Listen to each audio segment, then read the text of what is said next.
খা, পরের বাড়ির ঝোলা পড়তে ভালো লাগে। আচ্ছা, আমি তোর বাপের বাড়িতে গিয়ে খাইছিলাম? তোর বাপ দাদা 14টি কারো ঘরে গিয়ে খাইছিলাম?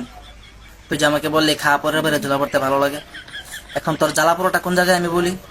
তোর জ্বালাপোড়া হচ্ছে মানুষ হুজুরদেরকে মহাব্বত করে ভালোবেসে দাওয়াত দিয়ে না খাওয়ায়, তোর মতো গরু চুরকে, তোর মতো মুরগি চুরকে নিয়ে মানুষ খাওয়ায় না কেন, সেখানে তোর জ্বালাপোড়া। আরে তোরে মানুষ তখনই দাওয়াত দিবে যখন একজন মানুষ তোকে ভালোবাসবে। যখন একজন মানুষের মনে জায়গা করে নিতে পারবি, তখন তার ঘরে যদি একটা ভালো কিছু রান্না করে তোকে সারা খাইতে চাইবে না।